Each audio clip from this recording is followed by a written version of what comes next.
An idyllic dinner scene in the family's past takes place 20 years back.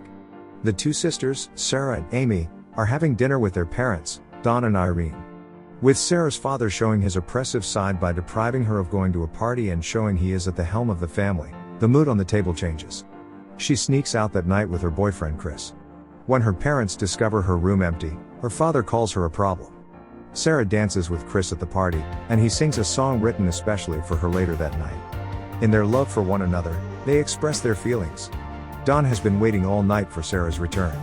After a fight, Sarah says that she will leave her family the moment she turns 18. Sarah discusses with her mother and sister her plans to travel all over the country while she works to support herself. Seeing the conversation, her father goes to the basement and reveals that a secret room lies behind a bookshelf. In a conversation with Sarah's mom 3 months later, it is revealed that her father has been spending more time in the basement, his man cave. When Irene leaves the house, Don tricks Sarah into the basement as she helps him carry a box to it. As he takes her into the secret room, he explains that it was a bomb shelter built by the previous owner. She screams in fear, calling for help as he locks her in the room. Unfortunately, they cannot hear her because the shelter is soundproof. Concerned about her whereabouts, her mother calls the police. 4 days into her captivity, her father visits her and explains the details of her captivity coldly. All of her future benefits, even clean, ventilated air, she must earn. Don is taking advantage of Sarah. A cop explains that she has left for her planned trip across the country, saying that she is doubtless gone. Her mother believes Sarah would never leave home without saying goodbye, especially before her 18th birthday. Sarah, alone and afraid, remembers the night she spent with Chris. Chris arrives at the house. Don tells him that Sarah ran off with Steve after graduation, which is not true. 21 days after being imprisoned in the basement, in celebration of her 18th birthday, her father gives her a cake and a red nightgown as a gift. After she asks for a clock, he explains that she needs to do something for him so he can do something for her. She is beaten by him when she disobeys. It is revealed that she is pregnant nearly a year after being captured, and her water breaks. Her baby girl is named Marie. She gave birth all alone. Almost 4 years later, Sarah is expecting again. Don lives a secret double life, one with his wife Irene and daughter Amy and another in the basement with Sarah and her daughter Marie. When Irene asks Don if she can hire a private investigator, he firmly rejects her offer. Don brings Sarah and Marie a TV as a reward for their good behavior. In time, Sarah has a second child, a boy named Michael. During bedtime one night, Sarah tells her kids a bedtime story about knights and princesses based on her terrifying life. Chris visits Sarah's house again to ask around for her. It is her sister Amy who tells the truth. After realizing that Don lied to Chris, they talk about how awful he has always been to Sarah. Considering Don's temperament and bad behavior in the past, Amy believes he has killed her. Amy and Irene confront Don about his lies, and a horrific fight ensues.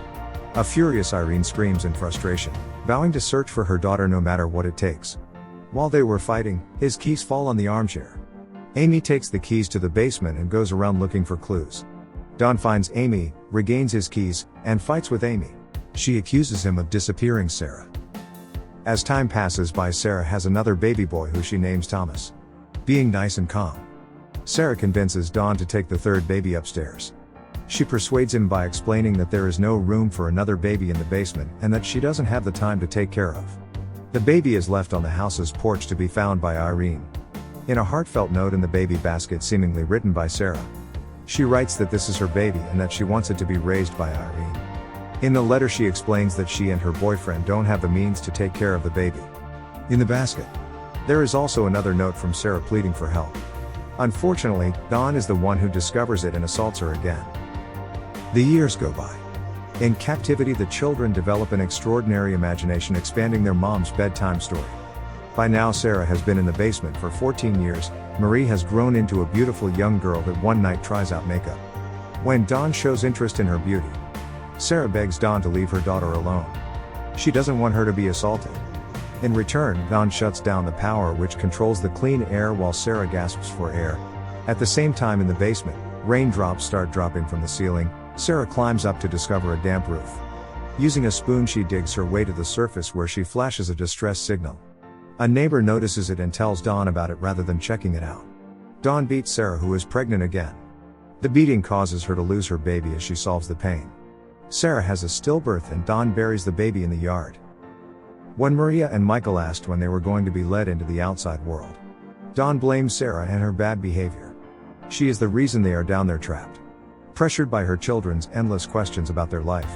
In a fit of rage, Sarah shouts and demolishes all their furniture.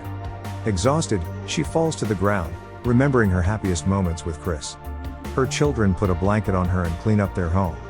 They apologize to her, but an emotional Sarah tells them that they're old enough to hear the true story behind their life in captivity.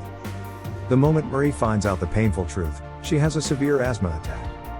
A year later, another incident occurs between Dawn and Michael after Dawn insults Sarah and her appearance. The food for the basement is being rationed as Dawn is having trouble at work. Soon he loses his job. Facing foreclosure, Dawn tries to suffocate the family in the basement. He connects the car exhaust fumes with the air vent. He gets interrupted by Thomas in the garage, who unknowingly saves their lives. While Dawn and his family have a fun barbecue in the yard, Maria is sick, struggling to breathe. Dawn refuses to take Maria to the hospital. Sarah begs for his help. She promises not to say a word about anything, and Dawn agrees. Michael is left behind. 20 years of captivity have passed, and we are now at the beginning of the film when Marie is being rushed to the hospital. Sarah is extremely worried about Marie's life and feels truly relieved when the doctors save her life. Sarah slowly scans the hospital seeking a way out, but she looks tired and lost. In an attempt to escape, Sarah spills water on the medical forms and separates from Dawn, seconds before Dawn gets to her. Sarah reaches the nurse confessing she needs help. A police officer goes to talk to Dawn and the police arrest him. The house is filled with police who free Michael as well. Irene and Thomas are devastated when they see Michael gasping for air as they take him out of the basement. Dawn sees everything from the back of the police vehicle.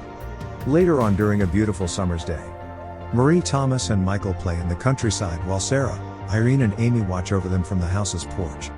Marie notices someone coming from the driveway. It's Chris. He arrives on his motorcycle. Together with Sarah, they go for a walk. Finally, happy together, they go on their long-awaited motorcycle ride. Make sure to subscribe and turn on notifications so you can watch more videos like this. Thanks for watching.